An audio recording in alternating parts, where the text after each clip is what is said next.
Where are you listening from today? Somewhere under the warm Florida sun, across the windy stretches of central Texas, or maybe in a quiet town all the way up in Alaska. At 54 years old, I like knowing which corner of America my voice is reaching. I have spent more than 12 years working inside sub-zero industrial storage rooms, yet somehow that cold Tuesday afternoon, the coldest place I had ever stood was our executive conference room overlooking Boston Harbor. My name is Julian Vance. For 12 years, I served as the senior cold chain operations specialist for the entire New England distribution network. I was the single individual responsible for every operational link in our industrial refrigeration grid. My duties encompassed everything from monitoring sensitive temperature sensor arrays and conducting daily compressor recalibrations to ensuring total compliance with strict federal guidelines under Title 21 of the Code of Federal Regulations, Section 117. In the cold chain industry, no one ever notices your work when everything functions perfectly.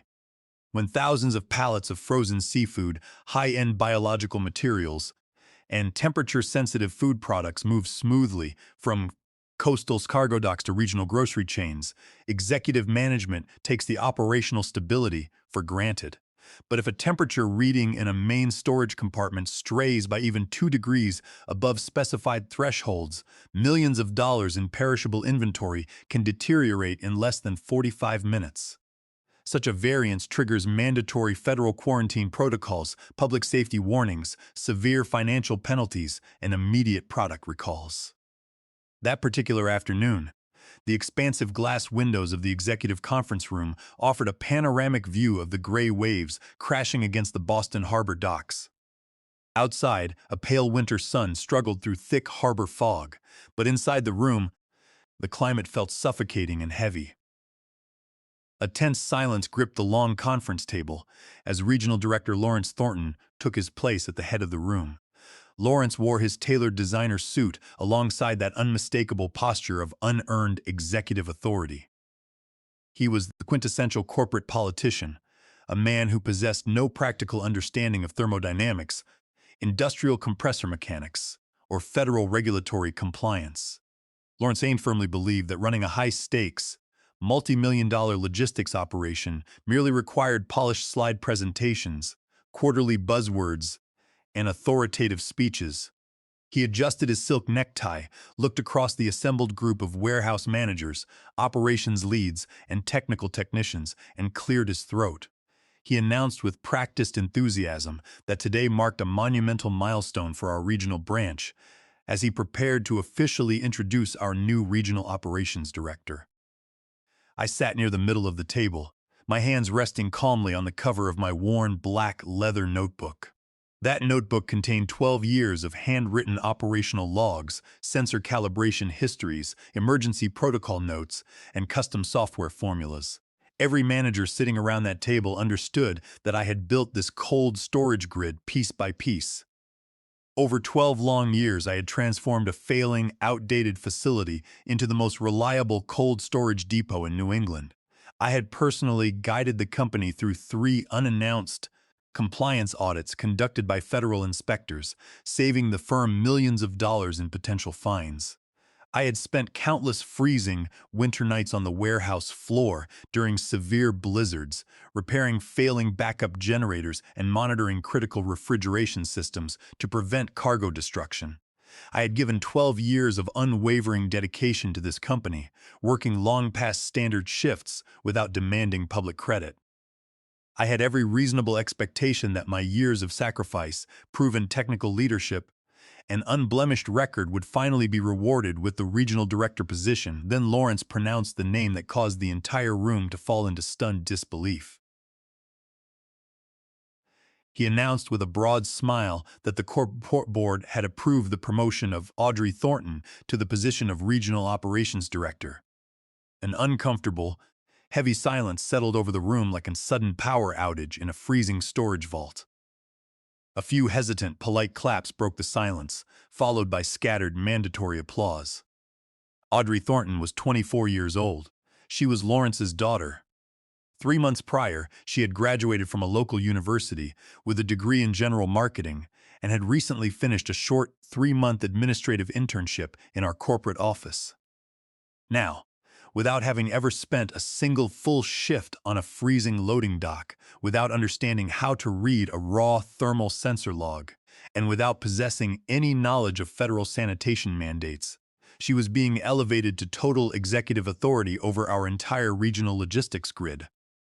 I joined in the applause, clapping with measured, steady deliberation. My face remained completely calm, hiding any internal reaction. Audrey stood up from her chair, her cheeks flushing with excitement as she smiled and waved to the managers around the room. I did not hold any personal resentment toward Audrey. She was young, ambitious, and naive. Any 24-year-old offered an executive title, alongside a six-figure corporate salary, would naturally accept the opportunity. The failure lay entirely with Lawrence. His ego and corporate arrogance had blinded him to the operational reality of our industry. He understood so little about cold chain logistics that he genuinely believed an inexperienced 24-year-old intern could oversee an intricate, high-risk industrial facility simply because she carried his last name. When the applause faded, Lawrence turned his attention toward me. His tone carried a condescending, superficial warmth that failed to conceal his underlying disrespect. He announced to the room that during the upcoming transitional period, I would move into a specialized supporting and advisory role to assist Audrey as she stepped into her new duties. Advisor. That title landed with the absolute finality of a steel warehouse door locking shut. It was a transparent corporate maneuver. It meant that I was expected to remain in the background, working 70 hours a week to manage the actual technical operations, correcting Audrey's inevitable errors, and training her from scratch, while she enjoyed the prestige, authority, and financial rewards of the director title. I looked straight into Lawrence's eyes and asked in a calm, steady voice what my new advisory responsibilities would specifically include. Lawrence adjusted his jacket lapels and offered a series of vague, rehearsed phrases about compiling weekly metric summaries, overseeing dock schedules, and guiding Audrey through the high-level strategic dynamics of cold chain management. Behind his polished corporate vocabulary, the reality was stark and insulting. I was being stripped of operational authority in the very facility I had sustained for over a decade. I watched Audrey as she stepped up to the wall-mounted interactive monitor to review our active container tracking map. The hesitant way she held her stylus, her confused expression while looking at basic temperature variance charts, and her inability to navigate the primary software dashboard revealed her complete lack of operational experience. She possessed textbook marketing terms, but she lacked the practical survival instincts forged through years of cold room crises. She had never dealt with a sudden power grid failure at 3 in the morning, nor had she faced an aggressive federal compliance officer demanding immediate hazard verification files. As the meeting concluded, Lawrence casually declared that it was time for the younger generation to bring fresh energy to leadership, without once making direct eye contact with me. I closed my leather notebook, placed it carefully inside my coat pocket, and walked out of the conference room. I felt no violent anger or sudden panic. Instead, I felt a deep, piercing clarity. A corporation never falls from an external storm. It collapses from the internal structural cracks that leadership chooses to ignore beneath fresh coats of paint. And I knew that those cracks were about to split wide open. If you have ever devoted over a decade of your life to preserving an organization's operational foundation, you understand the quiet burden of carrying an entire system on your shoulders. For 12 years in Boston, I served as the invisible backbone of a complex industrial operation where a temperature shift of half a degree was the difference between commercial survival and devastating financial liability. When I first joined the firm as a junior temperature technician, the job was physically demanding and mentally relentless. We supplied major regional hospitals, luxury hotel chains, pharmaceutical distributors, and premium seafood markets across New England. In our field, dock management requires absolute precision. A pallet of frozen goods left exposed on a loading dock for 15 minutes during a humid summer afternoon can initiate microscopic thawing, ruining product integrity and exposing the company to catastrophic lawsuits. Throughout my 12-year tenure, I personally stepped in to resolve three massive operational emergencies that would have bankrupted the facility had they been allowed to unfold. The first incident occurred during my third year with the company. A massive shipment of premium cold water seafood arrived from Maine via specialized transport trailers, while the primary automated monitoring sensors on the trailer dashboard displayed normal operating conditions. My routine manual verification using dependent thermal probes revealed that the trailer's secondary cooling compressor had failed for nearly 40 minutes during transit. If that unverified cargo had been accepted and distributed to our client network, 5 major Boston restaurant groups would have served compromised seafood, resulting in widespread food poisoning and devastating legal claims. Rather than causing public panic or engaging in loud arguments with the transport contractor, I quietly quarantined the entire shipment in our primary holding bay, conducted comprehensive safety testing, and coordinated immediate replacement inventory from an alternative coastal supplier. The department head at the time seized my written incident report, presented it to corporate leadership as his own technical discovery, and accepted a bonus. I simply nodded and returned to my work. I did not require corporate accolades. I cared only that the operational standard was maintained. The second critical crisis occurred 2 years later during an intense summer heat wave that pushed regional power grids to their absolute limit. A refrigerated transport truck carrying sensitive medical supplies and biological reagents experienced an 18-minute cooling cycle interruption while traveling along the interstate from Vermont. The vehicle's built-in alert system failed to transmit a signal due to a faulty cellular relay. However, because I maintained a personal habit of auditing raw sensor data, feeds every hour from my desk, I identified the subtle data anomaly on my monitor. I immediately contacted the driver, redirected the vehicle to an intermediate cooling depot in New Hampshire, and personally recalibrated the truck's auxiliary refrigeration system before the sensitive medical cargo suffered any thermal degradation. Once again, no corporate executive acknowledged my initiative. No bonus was awarded, and no email of appreciation was sent. But no client filed a lawsuit, no medical shipment was lost, and no regulatory inquiry was opened. That silent operational success was all the confirmation I needed.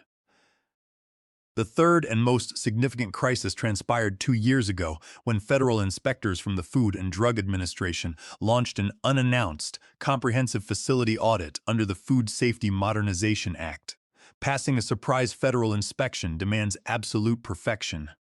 Regulatory officers examine every digital log, inspect physical compressor insulation, review sanitation records, and audit hazard analysis procedures.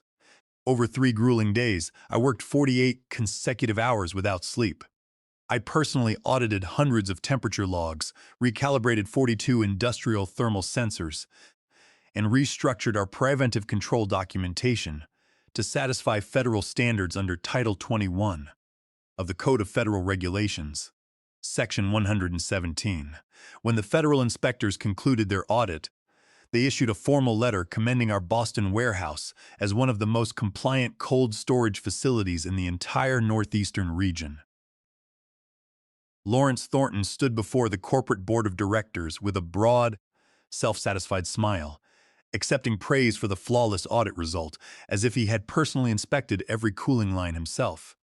I stood at the back of the auditorium holding a cup of cold black coffee, fully aware that Lawrence could not even define the basic principles of hazard analysis. Furthermore, to optimize our facility's daily workflow, I had personally programmed a specialized monitoring algorithm on my personal laptop during my weekend off-duty hours. Under Title 17 of the United States Code, Section 106, that custom software remains my sole intellectual property, though I permitted the company to utilize the script without charge while I remained employed there. My total commitment to my professional duties was matched by my personal responsibilities at home. Outside the cold storage warehouse, my daily life revolved entirely around caring for my 76-year-old mother, Clara Vance. Clara had been diagnosed with stage 2 Alzheimer's 3 years prior. Her memory was gradually fading, like faint light dissolving at dusk. Every evening, after spending 10 hours managing complex industrial refrigeration systems, I returned home to cook her meals, administer her medication, organize her therapy schedules, and ensure she felt safe and loved. Lawrence was fully aware of my mother's medical condition because I had submitted formal paperwork, requesting permission to adjust my working hours on the final Friday of each month, so I could transport Clara to specialized neurological consultations. Lawrence did not view my family devotion with human compassion. Instead, he calculated it as a point of corporate leverage. He assumed that my ongoing medical expenses and need for employer-sponsored health insurance made me vulnerable, believing I would accept any level of professional disrespect rather than risk losing my salary. The definitive turning point occurred 3 days after Lawrence announced Audrey's promotion. It was a late Thursday evening, and the central office was quiet and dark. I had stayed past 7 o'clock to complete a complex environmental compliance filing that Audrey had struggled to understand during her morning shift. As I walked down the carpeted hallway toward the copy room to collect printed records, I passed Lawrence's corner office. The heavy wooden door was slightly open, and his voice drifted clearly into the quiet corridor. He was engaged in a speakerphone conversation with a prominent member of the corporate board of directors. His voice was loud, arrogant, and filled with cynical confidence. He assured the board member that there would be zero operational disruption regarding Audrey's appointment. He laughed dismissively and stated that Julian would fall in line and do all the heavy lifting because he was trapped by his mother's medical bills and could never afford to quit. I stood frozen in the dim hallway, the words striking me with profound clarity. What I experienced in that moment was not explosive anger or emotional distress. It was an absolute, liberating clarity. Lawrence did not merely take my professional expertise for granted. He actively counted on my devotion to my ill mother as a leash to enforce my servitude. He mistook my quiet professionalism for weakness, believing that my 12 years of silence had meant I lacked the courage to walk away. I stepped back from the door without making a sound and walked back to my desk. I sat down in the quiet office, looking at the organized files and thermal charts before me. The truth was unmistakable. I had spent 12 years protecting an operation for executives who viewed my loyalty as weakness. That evening, I decided that my silence had reached its absolute end. I arrived at the regional distribution facility early on Monday morning. The winter fog hung low over the Boston skyline, casting a quiet gray light across the industrial park. I sat at my desk, opened my personal computer, and finalized the formal resignation letter I had drafted over the weekend. The letter was brief, professional, and entirely free of emotional grievances. It simply stated that I was tendering my 2-week notice of resignation, effective immediately, in accordance with standard employment protocols. I printed the document, signed it in blue ink, and placed it inside a crisp white envelope. Holding that envelope in my hand felt remarkably empowering. The heavy burden of unappreciated responsibility that I had carried for 12 years seemed to lift. Instantly, Lawrence arrived at 9 o'clock, walking through the glass doors with his usual air of unearned importance. I stepped into his office, placed the envelope on his mahogany desk, and informed him calmly that I was submitting my 2-week notice. Lawrence blinked in confusion, picked up the paper, and read the text twice. The color drained from his face. His confident posture vanished, replaced by immediate agitation. He looked up at me and asked what this meant. I replied evenly that I was resigning from my position and would complete a thorough 2-week transition before departing. He forced a strained smile, closed his office door, and motioned for me to sit down. He attempted to adopt a conciliatory tone, suggesting that we could discuss my compensation or adjust my title to ensure I felt valued. I looked at Lawrence with complete composure and stated that my decision was final. Realizing that his initial charm was ineffective, Lawrence shifted tactics. His voice hardened, and he reminded me of my financial obligations. He brought up my mother's medical expenses, warning me that leaving a secure senior position without another corporate offer lined up was a reckless financial risk. Hearing him attempt to use Clara's health against me, face to face, only reinforced my resolve. I smiled faintly and told him that while financial security was important, self-respect could never be bought or bartered. Lawrence's face flushed with frustration. He asserted arrogantly that no employee was irreplaceable and warned me that if I walked out, he would ensure I received negative professional references throughout the New England logistics industry. I stood up from the chair and looked at him calmly. I told him that while every position could technically be filled, not everyone could manage the operational consequences that followed a sudden loss of expertise. My quiet confidence unnerved him far more than an angry argument would have. He sat back in his leather chair, fuming in silence. When I stepped out into the hallway, I encountered Audrey standing near the supply cabinet. She looked anxious and overwhelmed. She held a stack of daily temperature logs that she clearly did not know how to interpret. She looked at me with wide eyes and asked if it was true that I was leaving. I confirmed that I had submitted my notice and promised that I would spend my remaining 2 weeks documenting standard operating procedures to help her manage basic daily routines. Over the next 14 days, I maintained absolute professionalism. I cataloged routine operational procedures, organized historical compliance files, and conducted daily training sessions with Audrey.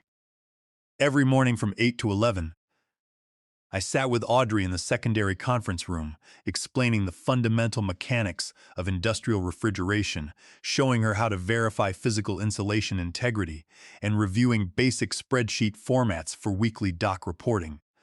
I took great care to write down step-by-step instructions for routine administrative tasks, ensuring she had a clear reference guide for standard daily operations. However, I did not hand over my custom proprietary monitoring scripts, nor could I transfer 12 years of specialized operational instincts that allowed me to anticipate equipment failures before they occurred. My personal laptop, containing the custom algorithms that automatically adjusted sensor tolerances during regional weather shifts, remained locked in my briefcase. Furthermore, during the transition period, I ensured that all operational handovers strictly complied with federal labor standards, ensuring no violations of the Worker Adjustment and Retraining Notification Act. Under Title 29 of the United States Code, Section 2101 occurred regarding employee transitions. I made certain that my departure was entirely legal, transparent, and documented. On my final afternoon, the atmosphere in the building was thick with quiet sadness among the warehouse crew. I packed my personal belongings into a simple cardboard box. I packed a ceramic mug printed with an image of the Longfellow Bridge, a small framed photograph of my mother taken before her illness progressed, and a stack of personal technical journals containing hand-drawn schematics of historical cooling system fixes. The warehouse technicians and dock supervisors gathered quietly in the break room to say goodbye. They presented me with a card signed by every shift worker, offering sincere handshakes and quiet expressions of gratitude. They understood who had kept the facility running through every storm. As I walked out through the front doors into the crisp Boston air, I felt a deep, enduring peace. I did not look back. 3 days after leaving Boston, I relocated with my mother to Chicago. I had previously interviewed with a major national food distribution corporation that operated a massive logistics network across the Midwest. The executive interview was conducted by Evelyn Prescott, a highly respected regional operations director with over 25 years of industry experience. Evelyn was a sharp, pragmatic leader who valued genuine technical competence above corporate politics. During our meeting on the 16th floor of their downtown headquarters, Evelyn reviewed my credentials, noted my 12-year track record of flawless federal compliance, and offered me a senior operations director position with a 30% increase in base salary and comprehensive health benefits for my mother. Working with Evelyn proved to be a refreshing experience. In Chicago, decisions were driven by data, safety, and mutual respect. From my first week on the job, Evelyn included me in high-level strategic planning, listened to my recommendation regarding compressor safety upgrades, and authorized modern sensor installations across 3 regional fulfillment centers. While I was establishing my new life in Illinois, the operation I left behind in Boston began to unravel with alarming speed. Without my daily oversight, manual sensor verifications, and custom monitoring systems, the fragile distribution network exposed its severe vulnerabilities. Within 48 hours of my departure, Cold Storage Unit 3 experienced a significant mechanical malfunction. The primary cooling unit drifted 2 degrees above mandatory sub-zero thresholds for more than 45 minutes during a humid afternoon. In our industry, such a variance requires immediate manual intervention, load quarantine, and detailed logging. However, Audrey mistook the automated alarm for a minor software glitch and muted the control console without checking the physical storage bays. She assumed the system would automatically recalibrate itself, completely unaware that the secondary compressor valve had seized due to lack of manual maintenance. The consequences were immediate and severe. The following morning, federal inspectors from the Food and Drug Administration arrived at the Boston facility for a scheduled regulatory review under the Food Safety Modernization Act. Audrey was completely unprepared. When the inspectors requested the mandatory hazard analysis and preventive control documentation under Title 21 of the Code of Federal Regulations, Section 117, Audrey presented incomplete, misfiled paperwork.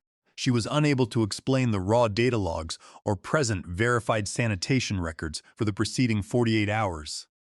Upon physically inspecting Cold Storage Unit 3, auditors discovered that over $130,000 worth of premium refrigerated inventory, destined for major Manhattan restaurant chains, had been exposed to improper temperatures. The federal inspectors immediately impounded the entire shipment, affixed quarantine seals to the vault doors, and issued a formal notice of regulatory non-compliance. News of the federal impoundment spread rapidly throughout the regional business community. Within 72 hours, 3 of the company's largest commercial accounts suspended their distributions contracts, citing severe risks to their brand reputation and food safety standards. The sudden loss of these key accounts created a massive financial deficit, costing the firm over $2 million in projected quarterly revenue. Corporate leadership at the global headquarters in New York launched an immediate internal investigation into the facility's management.